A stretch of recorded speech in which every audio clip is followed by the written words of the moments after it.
राधे राधे दोस्तों, आप सभी का हमारे YouTube चैनल पे बहुत बहुत स्वागत है। आज हम अपने चैनल पे जया एकादशी व्रत का महत्व और कथा लेकर आए हैं। तो चलिए भक्तों, श्रवण करते हैं। धर्मराज युधिष्ठिर बोले, हे भगवान, आप कृपा करके माघ मास के शुक्ल पक्ष की एकादशी की कथा का वर्णन कीजिए। उस एकादशी का क्या नाम है तथा उसकी विधि क्या है, उसके देवता कौन है, सब विस्तार हमें सुनाएं। कृष्ण भगवान बोले, हे राजन, माघ मास शुक्ल पक्ष की एकादशी का नाम जया है। इस एकादशी व्रत से ब्रह्म हत्या के सारे पाप नष्ट हो जाते हैं और उनके अंत में स्वर्ग को प्राप्ति होती है।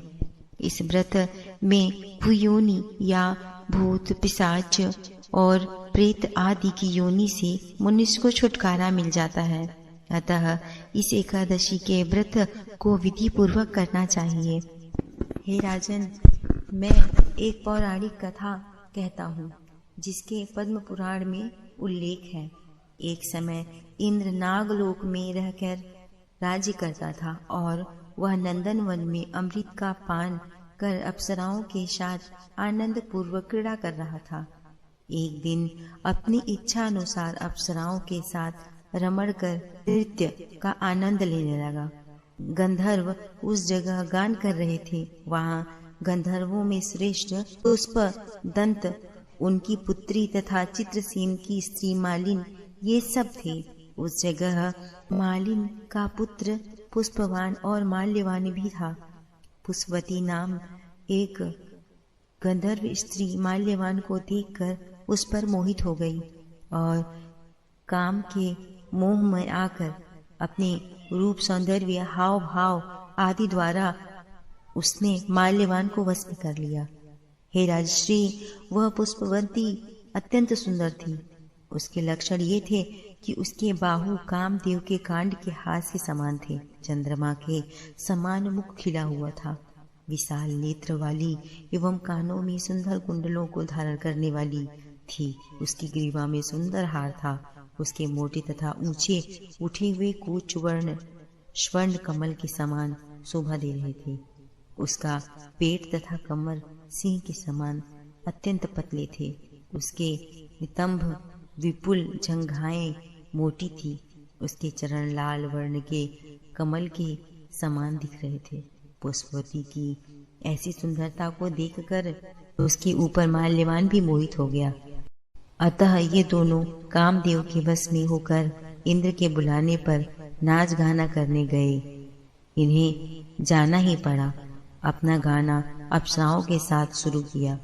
यद्यपि ये नाच गाना करते रहे, परंतु उनका मन कामदेव के प्रभाव से लगा रहा और गाना अशुद्ध हो गया। इसकी आव भाव को देखकर इंद्र ने इसके प्रेम को समझ लिया और इन्हें अपना अपमान समझकर इन्हें श्राप दे दिया। ये मेरी आज्ञा का उल्लंघन करने वाले मूर्ख हैं। तुमने मेरा अपमान किया।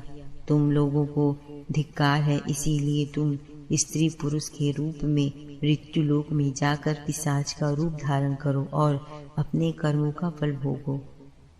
इंद्र का श्राप सुनकर वे अत्यंत दुखी हुए और पिशाच बनकर हिमालय पर्वत पर दुख पूर्वक अपना जीवन व्यतीत करने लगे।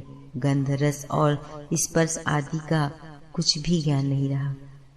ये उस जगह महान दुख भोग रहे थे। रात दिन में एक क्षण भी उन्हें निद्रा नहीं आती थी। उस स्थान पर अत्यंत सर्दी थी। उसके कारण उसके रोम रोम खड़े रहते थे। उसके सर्दी से दांत कटकटा रहे थे। पिशाच ने अपनी स्त्री से एक दिन कहा, हमने पिछले जन्म में ऐसा कौन सा पाप किया था जिससे इतनी दुखदाई यह पिशाच योनि प्राप्त हुई है। इस पिशाच योनि से नरक का दुख सहना उत्तम होगा।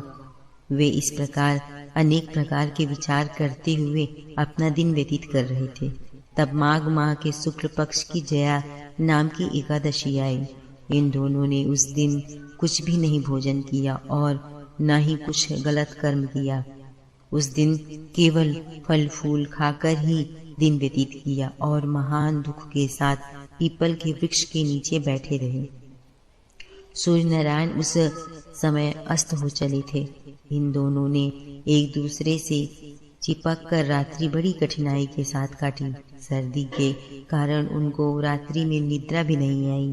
प्रातःकाल होते ही दूसरे दिन व्रत के प्रभाव से उसकी पिशाच योनि छूट गई और दोनों ने अत्यंत सुंदर अप्सरा और गंधर्व की देह धारण कर तथा सुंदर वस्त्र आभूषण से सजकर नागलोक को प्रस्थान किया। उस समय देव गंधर्व आकाश में उनकी स्तुति तथा पुष्प वर्षा करने लगे।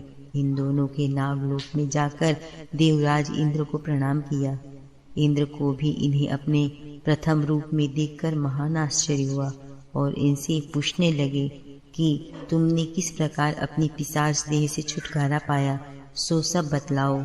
इस पर माल्यवान बोला, हे देवेंद्र, भगवान विष्णु की कृपा तथा जया एकादशी व्रत का पुण्य के साथ हमारी पिशाच देह छूटी। इंद्र बोले, माल्यवान, जया एकादशी व्रत करने से भगवान विष्णु की कृपा से तुम लोग पिशाच की देह को छोड़कर पवित्र हो गए हो, इसीलिए हम लोगों के लिए भी वंदनीय हो गए हो, क्योंकि शिव भक्त तथा विष्णु भक्त हम लोगों के वंदनीय हैं। अतः आपको धन्य है। आप पुष्पवती के साथ जाकर ब्याह कर लें। हे युधिष्ठिर, इस जया एकादशी व्रत के करने से समस्त कोई योनि छूट जाती है। इस एकादशी का व्रत जिस मनुष्य ने किया है, मानो उसके समस्त यज्ञ तप दान आदि किए हैं। भक्ति पूर्वक जो मनुष्य जया एकादशी व्रत को करते हैं, वे सहस्त्र वर्षों तक स्वर्ग में निवास करते हैं। जय श्री कृष्ण दोस्तों।